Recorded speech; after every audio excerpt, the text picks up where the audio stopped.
Welcome to the R.senal channel. It's Christmas time. It's the needy season, and there are things in this game, in Guild Wars 2, the game that I love, the game that I often talk about and play on the streams and in the videos. That game. That's the one I'm talking about. It's Christmas time, and there are things that I wish for that game. I wish for many things, but this time I'd like to focus on the top 10 things that came to mind that are easy fixes. In a separate video, I'll do 10 other things that are actually more difficult fixes. More things that are more involved for them to do. But this time, for Christmas time, let's go easy on them. Let's ask for 10 easy fixes. Things that can be done to the game without much bother by any developers that would make it so much better. Okay? So that's the premise for this one. Part 2 will be the difficult stuff I'd like to see. That's the New Year's resolution one. This one is for Christmas. It's for the children's. Think about the children's. No, I'm just kidding. Think about the adults like me. Here we go. Mounting in Guild Wars 2 is awesome. It allows you to get to places you never ordinarily would have been able to. It's a great system. It's heralded by many people in and outside of the game as one of the best mounting systems you can have. They've really knocked it out of the park with Path of Fire when they built this stuff. I mean, you can just do amazing things with it. You've got so many different kinds of mounts you can be. It's just awe-inspiring, wonderful. It makes the gameplay amazing. However, it does spoil us. Walking in the home instance feels very, very slow. Very, very, very slow. It's like, please make it stop. I want to. Why is there any good reason for us not to be able to mount up in the home instance? It doesn't seem that way. We're not gaining any advantage by... I mean, you could even do it like the Eye of the North, where you make it like a ceiling so we can only go so high if you're worried about us like breaking the game in some way by going up, using our sky scales to fly out of the instance. I don't know what the worry is. I don't know what the concern is. I don't understand what the problem is, why we can't use it. It's really kind of annoying. I would most like to see it in, besides home instance, Old Lion's Arch. Why did you give us back Old Lion's Arch, but then make it where you had to walk everywhere, or waypoint everywhere? This is a nice, beautiful place that you rebuilt. I mean, I like New LA better, but mostly because I can get around in it a lot easier. Look at all these bumps and valleys and things. Imagine taking a roller beetle over this stuff. Imagine, jumping with a raptor across gaps and stuff in this place. That would be amazing. A skimmer race through the middle of this, all these bridges and stuff, that would be cool.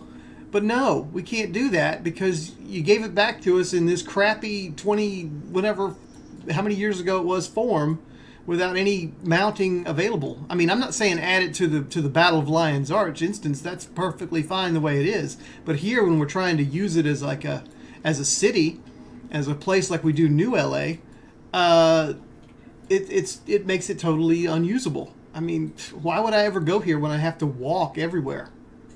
It's crazy. I don't understand the logic. Nostalgia in one hand and practicality in the other, and I'm always going to choose practicality. Now I want to talk about something I've advocated for a long time. The hardest part of any legendary weapon or item or accessory or whatever for a person who doesn't enjoy World vs. World is the gift of battle. The hardest part for anybody who does enjoy World vs. World, and that's all they want to play, is the gift of exploration. These should be exchangeable for one another. You see here where I've got a crap ton of gift of exploration, and I only have a very few gifts of battle. I would love to be able to take 5 or even more, maybe, of my gifts of exploration and be able to trade them somewhere, maybe in Lion's Arch, for a gift of battle. And I'm sure that there are plenty of World vs. World players out there who would love to be able to trade many of their excess gifts of battle for one gift of exploration. Make it a ratio that seems fair and make it happen. It'll be good for everybody. And those of us who have played the game long enough, who are seasoned enough to actually be in the competition or in the category of those people that would want to get a legendary. The people that are invested in the game enough would not be forced to play in a scenario that they don't enjoy. We've been here long enough that we're going to be making a legendary weapon. We've made up our mind what we like by now. Don't try and force us into this other thing that we don't like. Southsun Survival is the most annoying minigame in the entire game, because it's the only one where you can start out dead. You can start out right here, already dead, already lost, already failed, no chance for victory, no chance for anything. It's done. You can't have any fun with it until the thing cycles back around again. I have to wait 11 minutes or until somebody wins to have anything kind of fun at it at all. Or when you do get started on Southsun Survival in a place where you're not going to be starting out dead, you start out in a place that's so far away from everybody else that you have no chance to interact with them to do any kind of battle for the thing that the game is intended for. You just end up out here in the middle of nowhere, harvesting miscellaneous goods, seeing nobody else, and for what? And then you have to hope that you get enough health so that you can survive long enough to get back to where anybody else is playing. Here you can see where I finally got back to the an area where I thought other people might be, and I'm still here trying to scavenge just so I can survive long enough to possibly have a fight. But no, I didn't. I'm dead again. It's the dumbest mini game in the game. Please, it just needs some tweaks, something to make it good. Please. Just make it as it seems to be intended for, like some sort of PvP thing, battle royale thing. But just change a few things about it to make it worthwhile, because it sucks in its current state. It's absolutely awful. It's boring. What I'd like to talk about now is useless items, or items that used to have a use, used to serve a purpose, but now they no longer do. They are obsolete, outmoded. They have been supplanted in our lexicon of things that we can do anything with. The first thing is prismaticite, and then there's tenebrous crystals, and then there's shimmering crystals. After you've done everything you can do with these things, they serve no purpose, yet they continue to accrue every single day when you go to your home instances or when you farm your guild halls. You keep getting more of them, and there's nothing to do but just keep storing them or possibly eventually throwing them away. Now, with other materials, such as bloodstone dust and dragonite ore and imperial fragments, those have been given purposes. You can upgrade them to other items, or you can take a gobbler and turn them into something else. You can take a gobbler, one of these right here, and use those items and turn them into something greater. We've been given that. We've been given Herta. We've been given the Maudry and the Star of Gratitude and the Princess. And all of these things are great for those things, but we do not have anything like that for these three things. And I would love, love, love to see something like that added to the game, a gobbler that will eat these types of materials. I mean, we even have a gobbler for food items now that are, it's probably obsolete now because people make food into research fragments and crap like that. But we have it. Let's have a thing. Make a gobbler, please. Appreciate you. Please. Now I want to talk about vendors. Some vendors throughout the game, spread out, dispersed amongst the throngs of vendors out there, have a problem, a flaw. And that is, you cannot select more than one thing to buy at a time. They can't conceive of the notion that you might want 2, 3, 10 of something. They are just there, and you cannot click up or down. There's two little buttons there that let you give the illusion of choice that you can go up or down on the number. But no, you can't even type over the number. You can't do anything. You have to buy one at a time, over and over and over, one at a time. Why this is a thing, why anybody thought this was a good idea, I have no idea. But at least do one of the two things. Either take away the illusion of choice or give us the ability to buy more than one at a time. Okay, let's take a moment to talk about dungeons and fractals. They have something baked into their DNA which is absolutely annoying. Absolutely, oh God, it's so terrible. You have to sit here, if you're downed, and wait for your party to all die before you can waypoint. This should not be. You should be able to do this like in World vs. World, It should have the same kind of mechanic as World versus World. You should have a cooldown, and then you should be able to respawn, maybe not at the nearest waypoint, maybe that's conflicted, but at least at the next nearest waypoint, so you can try to fight back to get to your friends and help continue. Because otherwise you're just sitting here watching your comrades fight, and it's just the very definition of not fun. This needs to change. The mechanic already exists in another form of the game. Please extend it to Dungeons and Fractals. Just make Dungeons and Fractals team composition work like it does in World versus World. That's all I want. Skimmer speed. There really ought to be some. Like seriously, there should be some skimmer speed.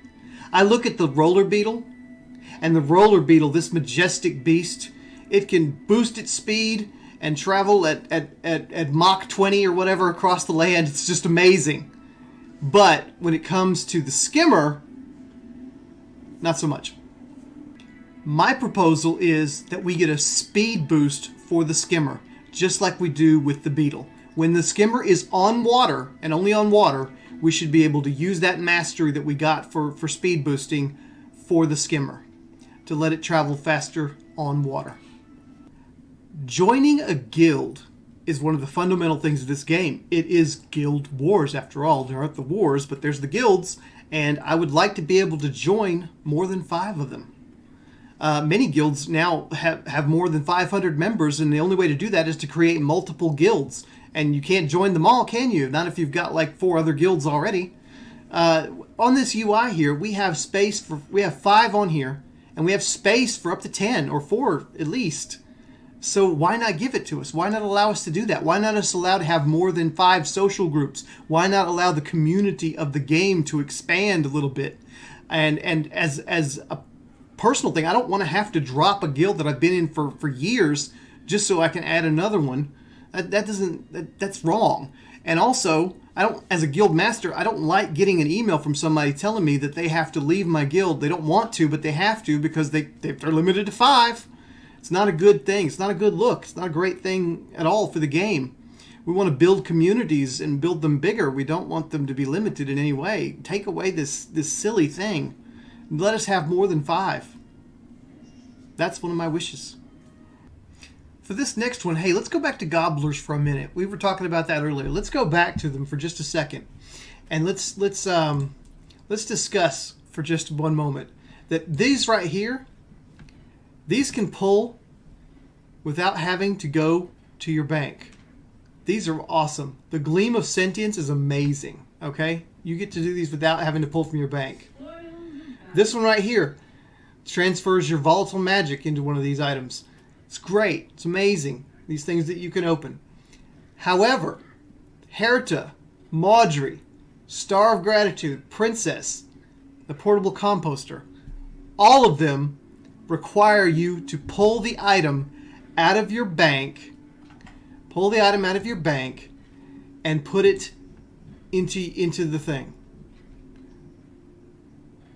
I have to go grab a stack of these and click instead of just clicking from here and it pulling directly from my bank. How can this one do it and this one can't? That seems like an easy fix. Please make that happen. It's a very, very good idea to make that happen. Please. Character selection is kind of wonky in the game. You have to almost log out to get to your other tunes. How many times by accident have I hit that button for logging out just by being an absent-minded moron? Have I just clicked on that and then been out of the game and wondering what the hell I just did, knowing in the back of my head, oh, I know what I just did. I hit the wrong button again. The button for character selection should be somewhere up here in the top with these other important things. And it should ask you, are you sure? And you say yes. And there you go. You're on your next tune. It would be a great way to change characters quickly and smoothly without ever logging yourself out by accident. It would be wonderful. You could even put it in the hero panel if you don't want to put it up there. Just somewhere that would make it easier to go in-game from one character to the next, not by accident, but on purpose, and prevent accidents. That's my thing, because I shouldn't have to go down here to a logout menu to get to another character. That's just my thing. Anyway, happens to the best of us. We all make mistakes, and it even happens to me too. But, that being said, That's the end of my list for now. I'll come back later with the more detailed list of things that are harder to change. And Merry Christmas, Happy Holidays, whatever floats your boat. All right, I will see you, and thank you for being here on the R.senal channel. Bye-bye for now.